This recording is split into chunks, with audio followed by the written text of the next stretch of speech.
Munchkins, welcome back to the channel. My name is Ocean, your very own English master teacher. बच्चा party कैसे हो सारे के सारे?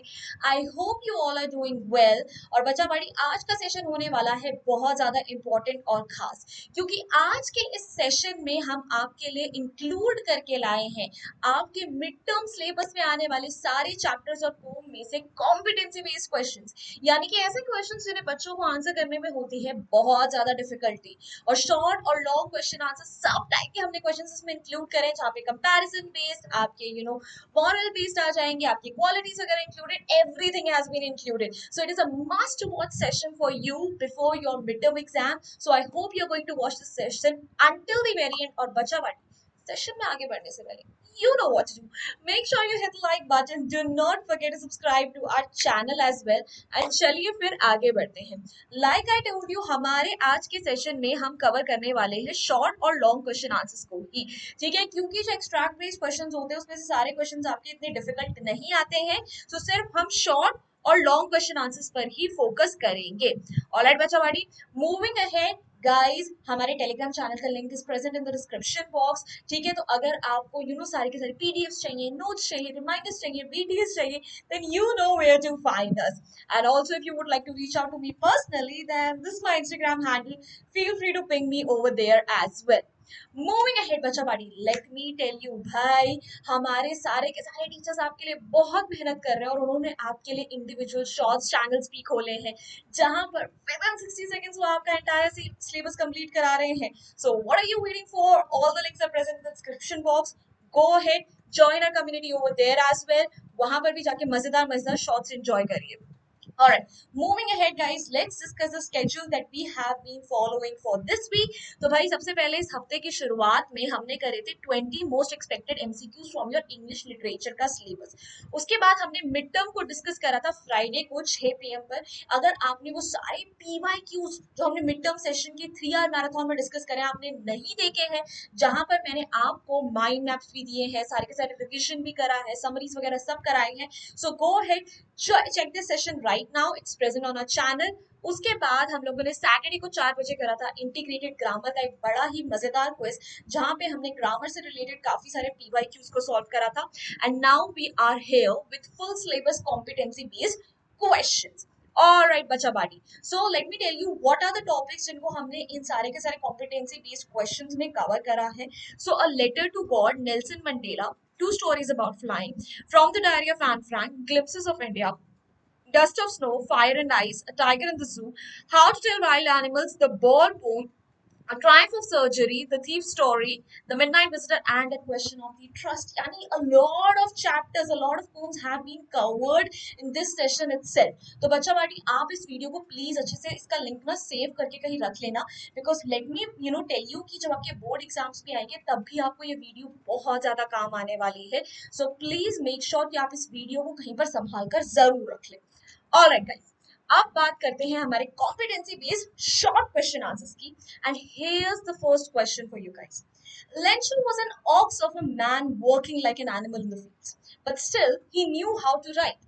What does this line tell us about the norm against such farmers?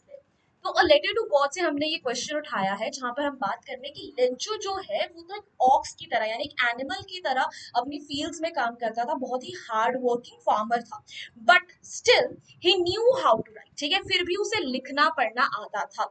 इससे हमें क्या पता चलता है कि उस टाइम के फार्मर्स को लेकर क्या नॉर्म यानी कि क्या यूजुअली लोग थिंकिंग रखते थे, ठीक है. तो इस लाइन से हमें ये पता चलता है कि उस टाइम के फार्मर्स जो थे वो हार्ड वर्किंग तो बहुत ज्यादा थे, ठीक है, बट किसी फार्मर को पढ़ना लिखना नहीं आता था, यानी एजुकेशन पर फोकस नहीं करा जाता था. So it was very unusual कि लेंचो को लिखना आता था, he could write a letter. Alright, so this is what this line tells us about. देखो हमसे डायरेक्टली नहीं पूछा गया है, सिर्फ हमें सेंटेंस को देखकर पूछ रहे हैं कि इससे क्या मतलब निकलता है, क्या कंक्लूजन निकलता है. ऐसे ही क्वेश्चंस एग्जाम में फिर आ देते हैं आपको. Let me tell you, Alright, so Lencho was an ox of a man working like an animal in the fields, but still he knew how to write. This line tells us that normally the farmers working in the fields are hard working, जो कि हमने discuss करा, but uneducated. वो education नहीं लेते थे. Hence, it was surprising that Lencho could read and write. He wrote a letter to God to help after the hailstorm destroyed his cornfield. So ये बहुत शॉकिंग था कि लेंचो को लिखना पढ़ना भी आता था, बीइंग अ फार्मर, ठीक है, एंड उसने गॉड को एक लेटर भी लिखा. Alright, moving on to question number 2. Mandela says that his country's greatest wealth is its people, not the purest diamonds. Justify the statement. ठीक है, Nelson Mandela is one such chapter जिसकी हमेशा demand रहती है high बहुत सारे बच्चों में, क्योंकि एक तो ये इंपॉर्टेंट बहुत ज्यादा है. दूसरी बात क्या है कि इस चैप्टर की जो लैंग्वेज है बच्चों के लिए थोड़ी फिलोसफिकल हो जाती है. बट डू नॉट वरी, हमने इसके ऊपर वैसे भी इंडिविजुअली एक वीडियो बनाई थी where we discussed all the important questions from this chapter. If you haven't check that out, please check it out. ठीक है, it is present on our channel itself. You have to search most important questions Nelson Mandela by Ocean Man. You'll find that video easily. तो भाई Mandela जी इस chapter में ना comment करते हैं कि एक कंट्री की जो सबसे ग्रेटेस्ट वेल्थ होती है वो लोग होते हैं, डायमंड्स नहीं होते. ऐसा क्यों बोलते हैं? देखो, मिनरल्स या नेचुरल रिसोर्सेज क्या ना अबंड बहुत ज्यादा अमाउंट में प्रेजेंट होना किसी भी कंट्री के लिए अच्छा है, ठीक है, because it brings in a lot of wealth. However, जो लोग वहां पर रह रहे हैं, जो उस कंट्री के सिटीजन्स हैं, अगर वही लोग खुश नहीं है तो उससे फायदा क्या? बिकॉज मिनरल्स कहाँ है? वो तो अर्थ के नीचे है, they are not living things. But जो लोग रहते हैं, जो वहां पे सिटीजन्स रहते हैं, ठीक है, they are the ones who actually decide the future of the country. उन्हें पता है कि मिनरल्स को एक्चुअली यूज भी कैसे करना है. तो अगर आप सिटीजन्स का ध्यान रख रहे हो, ठीक है, अगर आप सिटीजन्स को एजुकेट कर रहे हो, ठीक है, सिटीजन्स वहां के अच्छे हैं, तो obviously the country is going to make far more progress than a country जिनके पास नेचुरल वेल्थ तो बहुत ज्यादा है बट द सिटीजन्स उनको आप अच्छे से नहीं रखते हो. सो डेफिनेटली सिटीजन्स पर ज्यादा फोकस करा जाना चाहिए. Alright, now let's have a look at the answer. Minerals and even the purest diamonds are worthless if the people of a country are deprived of fundamental rights. ठीक है, अगर आपकी country में बहुत सारा वेल्थ है बट अगर आपने अपने लोगों को कुछ फंडामेंटल राइट्स ही नहीं दिए तो उस वेल्थ को आप यूज कैसे करोगे? ठीक है, जैसा कि साउथ अफ्रीका में उस टाइम होता था कि जो साउथ अफ्रीकन से वहां के नेटिव, उनके पास नॉर्मल ह्यूमन बींग्स वाले राइट्स भी नहीं थे. Diamonds lie beneath the soil, whereas people of a country can make it great with their courage, wisdom and generosity. देखो, minerals like I told you they are not living things, वो तो अर्थ के नीचे है ना, बट जो लोग हैं they know how to use that, how to use those minerals. अगर वो जेनरस है, उनमें करेज है, उनमें विजडम है, तो कंट्री कितनी ज्यादा प्रोग्रेस कर सकती है. Hence Mandela was right to call his people the greatest wealth of his country. इसलिए मंडेला जी ने बिल्कुल सही कहा था जब उन्होंने बोला था कि उनकी कंट्री की सबसे बड़ी वेल्थ क्या है? उनके लोग हैं, ना कि minerals. Alright, moving on to the next question now. Do you agree with Anne when she says that teachers are the most unpredictable creatures on earth from the diary of Anne Frank? भाई इस statement से आप agree करो ना करो, ठीक है, मेरे ख्याल से, सॉरी, मैं अग्री करूँ ना करूँ, बच्चे डेफिनेटली अग्री करेंगे कि हाँ मैम, टीचर्स तो होते ही अनप्रेडिक्टेबल है, पता ही नहीं चलता क्या कर देगा. ठीक है, कभी गुस्सा करते हैं, कभी होमवर्क देते हैं, कभी कुछ करते हैं, है ना. आई नो सबकी यही म्यूचुअल फीलिंग है, यही है, तो let me know in the comment section. अच्छा, coming back to the question now, ठीक है, कि एन जो है एक स्टेटमेंट देती है चैप्टर में कि जो टीचर्स है ना ये बड़े अनप्रेडिक्टेबल होते हैं. तो क्या ये बात सच है? with reference to the chapter obviously. So yes, it is actually very true. जब मिस्टर कीसिंग उसे पनिशमेंट देते हैं एन को, ठीक है, कि उसे ऐसे लिखकर आना है इस चैप्टर बॉक्स में, तो जब वो पढ़ते हैं कि उसने एक रीजन दिया है कि भाई she has inherited this trait from her mother and that is why she is so talkative, he loves out loud. ठीक है, बट थोड़ी देर बाद जैसे वो आपको फिर बातें करते देखते हैं, he is like no man, तुम तो नहीं सुधरने वाली, अब तुम दोबारा एक ऐसे लिखोगे on an incorrigible chatterbox. तो yes, teachers are definitely unpredictable. आप उनके मूड को प्रेडिक्ट नहीं कर सकते, वो कभी गुस्से में कभी खुश है. ऑलराइट, चलिए, let's have a look at the answer now. I do agree with the above statement. On one hand, Mr. Keesing punished Anne to write an essay for being talkative in class. Like I told you, ठीक है, Mr. Keesing ने क्या बोला था कि Anne को एक essay लिखकर लाओ because you're so talkative in the class. While on the other hand, he laughed at reading her argument for too much talking. उसके बाद जब उन्होंने essay पढ़ा Anne का, तो उसके ऊपर तो बहुत खिलखिलाते हैं, बहुत हंसते हैं. Just a few moments later, he punished her again to write another essay. और उसी के कुछ moments बाद जब वो दोबारा बातें करने लगते हैं, उसे दोबारा दूसरा essay मिल जाता है as punishment. So it was very unpredictable for Mr. Keesing when he shared her poetry with other students and cracked joke about it. उसके बाद वो दोबारा जब एक ऐसे देते हैं, वो उसे पोम फॉर्म में लिखती है, फिर मिस्टर कीसिंग खिलखिलाते हैं. So you just can't predict कि वो कब क्या करते हैं इनके साथ. Alright, okay, moving ahead. The young seagull failed to muster up the courage to take the plunge. In what way can the reference to the plunge here be both literal and metaphorical? ठीक है, explain. I bet now अगर ये question आपके mid term में आ जाए तो आप लोगों की तो हवा टाइट हो जाएगी. ठीक है, तो भाई ये चैप्टर हमने लिया है हिज फर्स्ट फ्लाइट में, जहाँ पे ना यंग सीगल के, अगर आप चैप्टर पढ़े हिज फर्स्ट फ्लाइट में, तो उस यंग सीगल के लिए लिखा गया है that he failed to muster का मतलब होता है gather the courage to take that plunge, to take that jump. तो यहाँ पर जो हमने वर्ड प्लंज को यूज करा है, इसका लिटरल और मेटाफोरिकल मीनिंग कैसे यहाँ पर सही बैठता है. लिटरल यानी जो कि आपका डिक्शनरी वाला मीनिंग है, मेटाफोरिकल यानी जो कि आप उससे कहना चाह रहे हो, जिससे जो कि आप उसका अदर मीनिंग निकाल रहे हो. तो प्लंज का जो एक डिक्शनरी वाला मीनिंग होता है, उसका मतलब होता है टू जंप. और वहीं अगर मेटाफोरिकल वाला मीनिंग देखेंगे तो it will be like to do something risky, to directly dive into something. ठीक है, तो यहाँ पर डेफिनेटली हमारा जो सीगल है उसको एक प्लंज यानी कि उसको एक जंप लेने की जरूरत थी क्लिफ से, ताकि वो उड़ने के लिए अटेम्प्ट कर सके. And yes, at the same time वो जो उसकी जंप होती है, it would be very risky for him. उसको एक डायरेक्टली उस पर डाइव एक फेथ रखना पड़ता खुद के अंदर. ठीक है, that he can actually fly. So यहाँ पे लिटरल और मेटाफोरिकल सेंस में दोनों तरीके से ये वर्ड जो है एब्सोल्युटली फिट बैठता है. Alright, let's have a look at the answer now. The literal meaning of plunge is a sudden jump, जैसे कि मैंने आपको बोला. Metaphorically, plunge can be understood as diving deep into something new, यानी कि आप कुछ नया कर रहे हो, कुछ रिस्की कर रहे हो. ठीक है, ये दोनों मीनिंग्स हमने डिस्कस कर लिए. So this was applied to him correctly in both senses. तो ये दोनों ही सेंस में plunge वर्ड उसके लिए बिल्कुल फिट बैठता है, because literally he had to dive from his cliff and metaphorically he dived into a new act of life. क्योंकि लिटरली उसे एक्चुअली क्लिफ से जंप करने की जरूरत थी to attempt flying. And metaphorically भी वो चीज बिल्कुल सही है. क्यों? क्योंकि this is something new for him, this is something very risky for him, और उसको वो करने से बहुत ज्यादा डर लग रहा था. ऑलराइट, आगे बढ़ते हैं. What do you think prompted the narrator to act like an obedient child? Two stories about flying में से ही ब्लैक एरोप्लेन से लिया हमने सेकंड पार्ट से. ठीक है, तो अगर आपने ये चैप्टर पढ़ा है मेरे साथ, ठीक है, इसके क्वेश्चंस करे हैं, तो आपको पता होगा कि इस चैप्टर में क्या होता है कि हमारा जो नरेटर है, ठीक है, वो एक स्टॉर्म में फंस जाता है. एरोप्लेन उड़ाते हुए वो एक स्टॉर्म में फंस जाता है. अब उसे समझ नहीं आता बाहर कैसे निकले, क्योंकि उसके सारे कंपास, बाकी इंस्ट्रूमेंट्स खराब हो चुके हैं, फ्यूल भी बहुत ज्यादा कम है. सो एकदम से उसे एक ब्लैक एरोप्लेन दिखाई देता है. उसका पायलट उसे इशारा करता है कि you should come and follow me.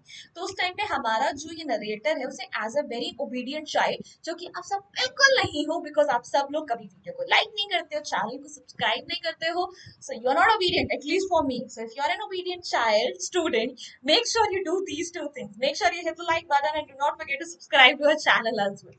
Alright, coming back to the question. ठीक है, तो जब उसको पता चलता है कि अब उसके पास सिर्फ एक ही रे ऑफ होप है, that is that black aeroplane का पायलट, तो वो उसे चुपचाप फॉलो करते हैं. तो why does he do so? आपको क्या लगता है किस चीज ने उसे प्रॉम्प्ट यानी कि इंकरेज करा होगा ये चीज करने के लिए? सो इट वाज बिकॉज उसके पास था ही क्या? ठीक है, फ्यूल जो था इट वाज ऑलमोस्ट ओवर. ठीक है, इंस्ट्रूमेंट सारे के सारे उसके क्या हो चुके थे? खराब. ठीक है, इवन द वेदर जो था वो उसका साथ नहीं दे रहा था. सो ऑब्वियसली इन सब चीजों की वजह से जब उसे देखा कि कोई उसे गाइड करना चाह रहा है, he followed that person like a very obedient child. Alright, let's have a look at the answer now. The narrator was surrounded by a storm of clouds. The compass and other important instruments stopped working, and the control room could not be reached. यानी हर तरीके से उसे मुसीबत ही मुसीबत मिल रखी है, जैसा कि हमने डिस्कस करा. So he had no option left than to follow the black aeroplane like an obedient child. तो उस टाइम पे उसके पास ऑप्शन ही क्या था? तो उसने चुपचाप उस ब्लैक एरोप्लेन के पायलट को as an obedient child follow किया. ऑलराइट, चलिए फिर आगे बढ़ते हैं. How does the author establish that the Padir is an important part of Goan society? Support your answer with one example from a baker from Goa. Glimpses of India. बेटा इस type का question जो है आपसे बहुत बार पूछा गया है, because glimpses of India is one of the most favorite chapter when it comes to आपके इंग्लिश सिलेबस, ठीक है, एनसीईआरटी सीबीएसई के लिए बहुत फेवरेट है। तो आपके बेकर ऑफ फ्रॉम गोवा में, ठीक है, हमें बोला गया है कि पादेर, पादेर का मतलब कुछ नहीं होता है, बेकर होता है, ठीक है, वो जो है गोवन सोसाइटी का बहुत इंपॉर्टेंट पार्ट है, इंटीग्रल पार्ट है। तो हमारे चैप्टर में ऐसा कौन सा हमें एग्जाम्पल या इंसिडेंट दे रखा है जिससे ये चीज प्रूव हो सकती है? भाई बहुत सारे हैं, उसमें सबसे इंपॉर्टेंट एग्जाम्पल क्या है, जो आपके कोई भी फेस्टिवल है, कोई भी स्पेशल ओकेजन है, वो आपकी बेकरी आइटम्स के बिना इनकम्प्लीट है, जैसे बोल, बोलिनास, ठीक है, मैरिजेस में, क्रिसमस में, इन सब के बिना आपका पूरा का पूरा फंक्शन इनकम्प्लीट माना जाता है। तो definitely these bakers hold great amount of importance in Goan society. All right, chaliye, let's have a look at the answer now. Bread is an integral part of the Goan society. It is essential to weddings and other festivals in Goa, like I told you. For instance, a wedding gift in Goa is meaningless without the sweet bread bowl. Therefore, the baker of the bread, the padir, is important in Goan society. जैसा कि मैंने आपको बोला, बहुत सारी festivals में, marriages में, ठीक है, आपको स्पेशल टाइप्स ऑफ ब्रेड्स बनानी पड़ती है। तो बोल which is a sweet bread, ठीक है, उसके बिना मैरिजेस को मीनिंगलेस माना गया है। So definitely these bakers they are very important, ठीक है। All right, moving ahead. Why does the author in Coorg say that that the visitor's search for the heart and soul of India would be found in Coorg? ठीक है, तो क्या बोलता है Coorg chapter, अगर आपने पढ़ा है, अगेन ग्लिम्पसेस ऑफ इंडिया का ही ये पार्ट है, तो उसके अंदर बोला गया है कि किसी भी विजिटर, ठीक है, जिसको इंडिया का हार्ट, इंडिया का सोल सर्च करना है, अगर उसने एक बार कूर्ग विजिट कर लिया तो उसकी सर्च वहीं खत्म हो जाती है। So I think yes, in a lot of means that is true, क्योंकि कूर्ग जो है, ठीक है, वहां पे हमें क्या है, नेचुरल ब्यूटी तो भर भर के मिलती है, ठीक है, क्योंकि वहां पे कॉफी प्लांटेशंस हैं, ठीक है, वहां पे बहुत सारी वाइल्ड एनिमल्स हैं, सब कुछ है। उसी के साथ साथ, ठीक है, वहां के जो आपके लोकल्स होते हैं, कोदावूस, ठीक है, दे आर वेरी वेलकमिंग। तो हमारी अतिथि देवो भवा जो है, ठीक है, जिसके लिए हम बहुत प्राउड फील करते हैं, वो भी आपको वहां देखने को मिलेगा। उसके साथ साथ वहां पे बायला कुप्पे है, ठीक है, which is the biggest Buddhist monastery in India, वो भी आपको वहां मिलेगी। तो आपको एक तरीके से कल्चरल डाइवर्सिटी भी देखने को मिलेगी। तो नेचुरल ब्यूटी, ठीक है, आपको ब्रिटिशर्स का एक हिंट वहां के कॉलोनियल बंगलोज में, ठीक है, वहां के जो आपके लोकलाइट्स हैं, उनका जो वेलकमिंग नेचर है, साथ ही साथ वहां पे जो आपको बुद्धिस्ट मोनास्ट्री के फॉर्म में diversity, so everything is present over there. So India को ट्रू सेंस में अच्छे से कूर्ग जो है रिप्रेजेंट करता है। Alright, moving on to the answer now. Different aspects of Indian culture and tradition can be experienced in Coorg. It is home to beautiful landscapes, यानी sceneries, coffee plantations, spice gardens, जिसके लिए India कुछ ज्यादा ही famous है। हमारी spices के लिए तो ब्रिटिशर्स हमारे पास आए थे। Buddhist monks and monasteries, ठीक है, तो ये सब चीजें वहां पर है। India's amazing diversity is present here. That's why the author says that the visitor's search for the heart and soul of India would be found in Coorg. ठीक है, तो लोकल के वहां पे हम बिहेवियर की बात करें, वहां की हम नेचुरल ब्यूटी की बात करें, वहां पे हम कॉफी प्लांटेशंस की बात करें, वहां पे हम बुद्धिस्ट मोनास्ट्रीज की बात करें, ठीक है, स्पाइस गार्डन्स, ठीक है, तो बहुत कुछ है वहां पे ऐसा प्रेजेंट है जो कि इंडिया को ट्रूली सही सेंस में रिप्रेजेंट करता है। ऑलराइट, चलिए आगे बढ़ते हैं। Then The crow and hemlock are usually used as negative references in literature. How is this different in poem? Dust of Snow. This is another question. I think ये हमने PYQs या sample papers में से ही उठाया है। ठीक है, तो crow और hemlock जो है, ठीक है, ये जो है ये negative symbols माने जाते हैं। क्यों? क्योंकि crow को usually हम unlucky मानते हैं कि ये तो अनऑस्पिशियस है, यानी बैड लक लेकर आता है। वही हेमलॉक जो है, it is a very poisonous tree, ठीक है, तो इससे डेथ हो सकती है। तो अगर ये दोनों चीजें अगर आप कहीं पर देख रहे हो तो आपको एक अच्छी फीलिंग तो आएगी नहीं। बट वही रॉबर्ट फ्रॉस्ट जो हमारे पोएट हैं, उन्हें एक डिफरेंट लाइट में दिखाते हैं। क्यों? क्योंकि कैसे एक हेमलॉक ट्री पे गिरी हुई बर्फ जो है, जब एक क्रो हमारे पोर्ट पे गिराता है तो एकदम से हमारे पोर्ट का जो है मूड अपलिफ्ट हो जाता है। तो ऑल दो सोसाइटी ने इनको एक नेगेटिव सिंबल की तरह ट्रीट करा है, बट ये उसकी लाइफ में पॉजिटिविटी लेकर आ रहे हैं। So it tells us how our perspective can actually change everything for us. अगर हमारा पर्सपेक्टिव पॉजिटिव होगा तो हमें अपने आसपास की चीजें भी पॉजिटिव ही दिखाई देंगी। ऑलराइट, चलिए let's have a look at the answer now. The poet Robert Frost is trying to break the stereotypes and that consider a crow and hemlock tree inauspicious, यानी कि अनलकी। ठीक है, जो स्टीरियोटाइप्स यानी कि जो हम रेगुलरली मानते हैं ना कि ये चीज अनलकी है, उस चीज को ब्रेक कर रहे हैं। The poet has represented nature in quite an unconventional manner, यानी uncommon manner. He is trying to emphasize that even a crow and a hemlock tree can bring about positive change in a person's life। ठीक है, जिन चीजों को हम unlucky मानते हैं वो चीजें भी आपकी लाइफ में पॉजिटिविटी ला सकती है, अगर आप अपना पर्सपेक्टिव, अपना आउटलुक पॉजिटिव रख सकते हो। ऑलराइट, चलिए आगे बढ़ते हैं ना। Do you think the tiger in the poem, A Tiger in the Zoo, has lost its natural instinct due to captivity? Support your response with evidence from the poem, A Tiger in the Zoo। ठीक है, tiger in the zoo जो है उसके अंदर जो हमारा tiger है उसके बारे में पढ़कर क्या आपको ऐसा लगता है कि उसने अपना नेचुरल इंस्टिंक्ट यानी नेचुरल बिहेवियर जैसे कहीं खो दिया है? अगर आपको लगता है तो आपको आपकी पोम में से ही कुछ ऐसे एग्जांपल्स देने पड़ेंगे जो कि इस स्टेटमेंट को सही प्रूफ करते हैं। हमें तो भाई डेफिनेटली लगता है, अगर आपने ये पोम पढ़ी है तो आप भी मेरे साथ अग्री करोगे कि एक्चुअली क्या हुआ है, हमारा टाइगर जो अपना नेचुरल बिहेवियर खो चुका है। क्योंकि टाइगर जो होता है naturally he is a very ferocious animal. ठीक है, बहुत ही खूंखार होता है। बट वही जो टाइगर हम वहां पर जू के अंदर देख रहे हैं वो फिरोशियस का उल्टा है। ठीक है, वो बस एक जगह बैठा हुआ है। ठीक है, उसने अपना गुस्सा दबा दिया है, वो घुर्राता नहीं है, वो लोगों को डराता नहीं है। He has just as if compromised with his situation, and he just sits over there hoping that someday he would be free. So definitely he has lost his natural instincts. All right, let's have a look at the answer now. Tiger is a carnivorous animal and is known for its sharp and sudden attack on other animals and humans। ठीक है, tiger जो होता है एकदम से शिकार करता है, इन चीजों के लिए वो जाना जाता है। Even after being surrounded by people, he's attacking nobody, like I told you। लोग वहां पर आते हैं पर वो किसी को कोई फर्क ही नहीं पड़ता, किसी पर ध्यान ही नहीं देता। He is full of anger but his rage has turned quiet. उसने अपना गुस्सा दबा दिया है। He is no more than a show piece और टॉय फॉर एंटरटेनमेंट, जैसे कि उसे एक शो पीस या टॉय की तरह हमने वहां पर जू में रख दिया। All these points show that he has lost his natural instinct due to captivity। इन सबसे पता चलता है क्योंकि हमने उसे कैप्टिव रखा है, उसे बंदी रखा है, तो उसने अपना नेचुरल इंस्टिंक्ट, नेचुरल बिहेवियर जैसे कहीं लूज कर दिया है। ऑलराइट, चलिए आगे बढ़ते हैं। Was Anil from the thief story good at managing money, good at managing his money properly? Justified। ठीक है, तो थीफ स्टोरी में जो हमारा राइटर अनिल है, क्या आपको लगता है ठीक है कि उसे अपना मनी जो है मैनेज करना आता था अच्छे से? डेफिनेटली नहीं आता था। हमारी स्टोरी में डायरेक्टली लिखा हुआ है कि वो बंदा जो था ठीक है वो पैसे बाद में आते थे, खा वो पहले चाहता था। तो he did not know how to use his money wisely. ठीक है, he used to spend his money your unnecessary things and he did not save money. जैसे ही पैसे आते थे वो उन पर डिपेंड करता था, हैंड टू माउथ जीता था। Alright, so he did not know how to manage his money properly. All right, let's have a look at the answer now. No, Anil was not good at managing money.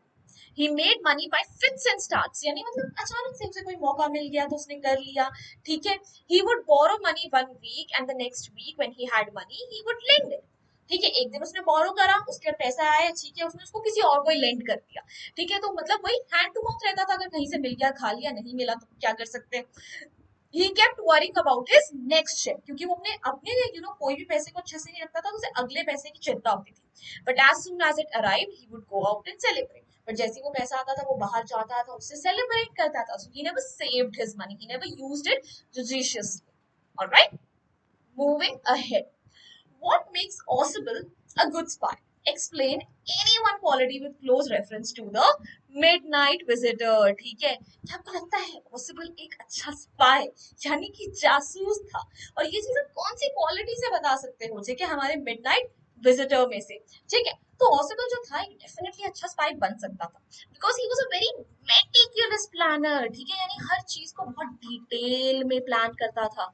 He was very observant, वो हर चीज observe करता था, कौन क्या कर रहा है क्या नहीं कर रहा है, उसे पता था कि घर में कौन सी चीज कहाँ है, उसे डॉग का नाम पता था, उसे पता था कि जो हाउस मेंबर्स हैं वो कहाँ जाते हैं, उसे पता था सर्वेंट्स कहाँ जा रहे हैं। सो ही न्यू एवरी डिटेल। और स्पाई का काम यही तो होता है जासूस का, कि उसे हर छोटी छोटी चीज का ध्यान देना चाहिए, उसे ऑब्जर्वेंट होना चाहिए। वो सारी क्वालिटीज डेफिनेटली हमारे पॉसिबल में तो थी। ऑलराइट, चलिए, let's have a look at the answer now. Ossible was a good spy because of his presence of mind. Even though, oh my god, shit, I am so sorry, guys. I confused it with that वो वाला story. क्या बोलते हैं? The thief story. I am so sorry. Let me just rephrase my answer over here for you guys. ठीक है, Ossible was definitely a good spy. ठीक है, sorry, I am so sorry about that. ठीक है, तो भाई midnight visitor में, ठीक है, ऑसिबल जो था वो एक अच्छा स्पाई क्यों था? बिकॉज प्रेजेंस ऑफ माइंड था उसके पास। कैसे बोल सकते हैं? Because when he confronts max, ठीक है, जैसे ही उसका मैक्स के साथ कन्फ्रंटेशन होता है, ठीक है, तो वो क्या करता है, वो एकदम से अपना दिमाग लगाता है और वो एक अच्छी खासी स्टोरी बना के उनके सामने रख देता है। ठीक है, कि भाई यहाँ तो बाहर बैल्कनी है and I already called police, ठीक है, और आप गन पॉइंट में सब कुछ सोच रहे हो। That's really commendable to say. So obviously he was a very good spy. Dad, I'm so sorry. मैंने से हुई स्टैम्पी से confuse कर दिया. How could I do that? Damn, I need a boo boo. Alright, let's have a look at the answer. Oswald is a good spy because of his presence of mind. Even though Max caught him off guard at gunpoint, he remained cool and even made up a story about the balcony and the police, which tricked Max into escaping on his own. ठीक है, उसने एकदम से ना पूरी की पूरी story बता दी कि बालकनी है बाहर, ठीक है, मैं तो पुलिस बुला ली, जिसकी वजह से मैक्स जो था वो घबरा गया और मैक्स ने एकदम से बालकनी जो है विंडो से छलांग लगा ली, thinking that there was a balcony outside which was never there in the first place.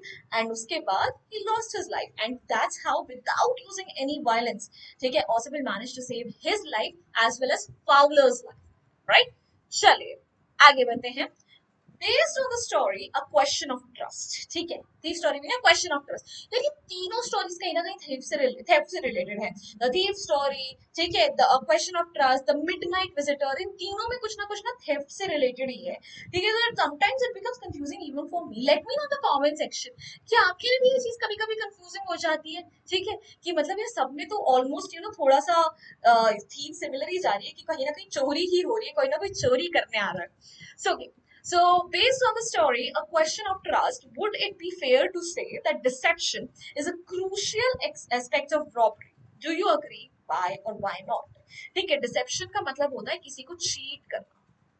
ठीक है, तो क्या आप क्वेश्चन ऑफ ट्रस्ट को पढ़कर ये बोल सकते हो कि किसी को चीट करना एक रॉबरी का बहुत इंपॉर्टेंट एस्पेक्ट है? क्या आप अग्री करते हो, क्या नहीं अग्री करते? डेफिनेटली चीट करना किसी ना किसी को पड़ता ही है if you are robbing someone. ठीक है, बिकॉज जो हमारी लेडी इन रेड आती है, ठीक है, वो भी तो हमारे हुरेस डांडी को जो है चीट करती है, डिसीव करती है by pretending to be the owner of the wife of the owner of the house, ठीक है, and that is how she managed to take all the jewels and everything so easily। and वही हमारा Horace डांडी जो है वो भी तो हर किसी को चीट ही कर रहा है। he is pretending to be someone who's very honest, ठीक है, who's just a locksmith, a regular citizen, but वो सब लोगों को चीट करता था, सब लोगों को डिसीव करता था, चोरी करता था और पकड़ा भी नहीं जाता था। however that does not justify के मतलब कि रॉबरी करना अच्छा है, ठीक है, and you should use these means to have a living, right? Let's have a look at the answer now. Based on the events in a question of trust, it is fair to say that deception plays a crucial role in the robbery। आप कितने आराम से किसी को cheat कर सकते हो, वो रॉबरी का एक बहुत इंपॉर्टेंट पार्ट है। As seen in the women's use of deception to trick Horace into stealing the necklace, ठीक है, जो हमारी women थी, lady in red थी, वो भी तो Horace Stanley को बड़े प्यार से बुद्धू बनाती है so that she can take all the jewels।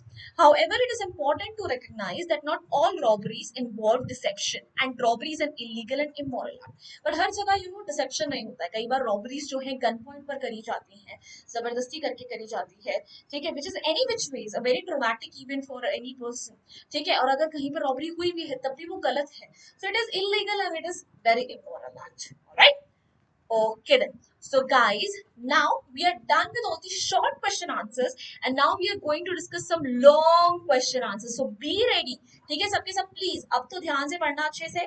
ठीक है अगर आपको क्वेश्चंस जो है मजेदार लग रहे हैं ऐसे लग रहे हैं कि भाई हाँ now these are some tricky questions जो भाई हमारी टीचर होम एग्जामिनेशंस में तो पूछ सकती है. सो भाई सबसे पहले आपको वीडियो को लाइक और चैनल को सब्सक्राइब जरूर करना है. Alright now moving on to the long question answers. In the chapter A Baker from Goa, the narrator talks about the childhood in Goa and his fond memories. Compare the childhood of Nelson Mandela with that of the narrator. अगर हमने baker of Goa पढ़ा है तो उसमें जो narrator है वो अपने चाइल्डहुड का एक्सपीरियंस बता रहा है. ठीक है वहां से उसे क्या क्या याद है बेकरीज के बारे में, गोवन कल्चर के बारे में. ठीक है और वही नेल्सन मंडेला में भी नेल्सन मंडेला जी वाले चैप्टर में भी मंडेला जी अपने चाइल्डहुड की बात करते हैं बट उन दोनों के चाइल्डहुड में बहुत ज्यादा डिफरेंस है. Definitely too. ठीक है जो हमारा बेकर फ्रॉम गोवा में बच्चा है उसका चाइल्डहुड जो है वो बहुत ही अच्छा रहा है.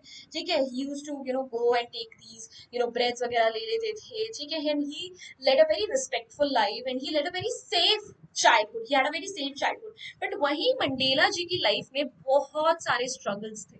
ठीक है उनको खाने के लिए उनको बेसिक जो ह्यूमन राइट्स है उनके लिए बहुत ज्यादा स्ट्रगल करना पड़ा था. ठीक है and as he grew up he realize उनके पास कुछ प्रिविलेजेस है ही नहीं जो चीज बेकर फ्रॉम गोवा वाले चैप्टर में नहीं थी. ठीक है बल्कि उनके यहाँ पर तो सर्वेंट्स होते थे. वहीं मंडेला जी के वहां पर जो उनके एक्चुअल वहां पे रहने वाले थे उनको सर्वेंट से भी बदतर ट्रीट करा जाता था. दे वर ट्रीटेड एज स्लेव्स और उनको एक नॉर्मल रिस्पेक्ट भी नहीं दी जाती थी. So there is a huge contrast between the childhoods of these two kids. All right, let's have a look at the answer now. The childhood memories of both writers give us a glimpse into their traditions and cultures. कहीं ना कहीं हम उनके traditions cultures के बारे में पता चलता है. Nelson Mandela had spent his childhood around fields and streams. ठीक है बहुत ही नेचर के आसपास. वही the childhood of Lucio Rodrigues ठीक है जो कि हमारे नरेटर है. ठीक है seems to be inspired by the English and Portuguese culture. वहां पर पोर्टुगल कल्चर का बहुत इम्पैक्ट है.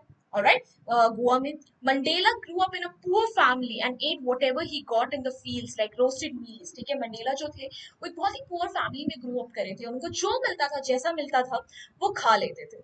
On the contrary, Lucio was born in a well-settled family who could afford bread, bangles, and other delicacies available in Goa. Like I told you, वो लोग breads जैसी चीजें खाते थे अच्छी अच्छी. Mandela had to struggle for his basic freedom throughout his life. However, Lucio had lived a privileged life as interpreted from the lesson Baker from Goa. जहां Mandela जी को अपने फ्रीडम के लिए अपने एक्चुअली फेलो सिटीजन्स के freedom के लिए भी लड़ना पड़ा वहीं लूशियो को ऐसा कुछ नहीं करना पड़ा था. He led a very privileged life जहां पर उन्हें सब कंफर्ट्स दिए गए थे. राइट चलिए then moving ahead to next question. If the Buddha were to summarize the life lessons of the ball, what would that sermon be? Think and create this address for people of your age. The ball poem. भाई ये ball poem versus the sermon of Benares ना बहुत बार पूछा गया है boards में. ठीक है और हमने बोर्ड्स के ही क्वेश्चन ये उठाया है. ठीक है तो अगर बुद्धा जी जो हैं ठीक है बॉल पोम को मद्देनजर रखते हुए एक सर्मन देते एक लेसन देते तो वो क्या देते. ठीक है आपके एज जैसे एज वाले बच्चों के लिए तो हमें क्या बोला जाता. ठीक है कि अटैचमेंट जो है वो एक बहुत बड़ी बुरी चीज है क्योंकि बॉल पोम में जो हमारा बच्चा है वो एक बॉल से बहुत ज्यादा अटैच हो जाता है एंड जैसे ही वो उस बॉल को लूज करता है उसे बहुत ज्यादा दुख बहुत ज्यादा ग्रीफ फेस करना पड़ता है. तो बुद्धा जी उन्हें ये समझाते हैं कि भाई ठीक है अटैचमेंट नहीं रखना चाहिए. This world is full of possessions, this world is full of materialistic things and we need to realize कि अगर हमारे पास ऐसा कुछ भी चीज है we are going to lose that thing someday in our life. ठीक है and we need to lead a life, we need to have a life. ठीक है जहां पर हम एक बैलेंस क्रिएट करके चले जहां पे हम इन चीजों को अपने ऊपर इतना ज्यादा हावी ना होने दें and we all should learn how to overcome a loss like this in our life. ठीक है because everyone loses something someday. This is common to everybody. Alright चलिए let's have a look at the answer now. If Buddha were to summarize the life lessons of the ball poem, it would be as follows. Life is a never ending process of sacrifices. Whatever you get in life may be seized.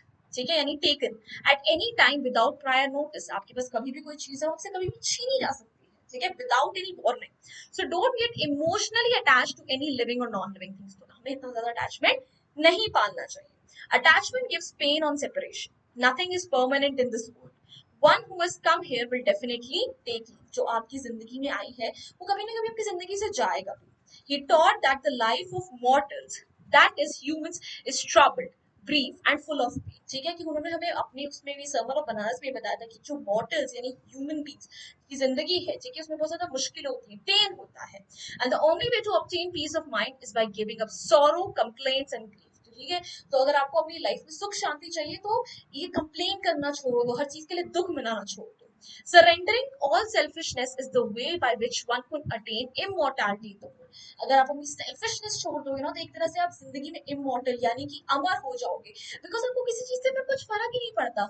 So when people would remember you, ठीक है, so they would remember you as someone who never cared about anything but still cared about the people around him.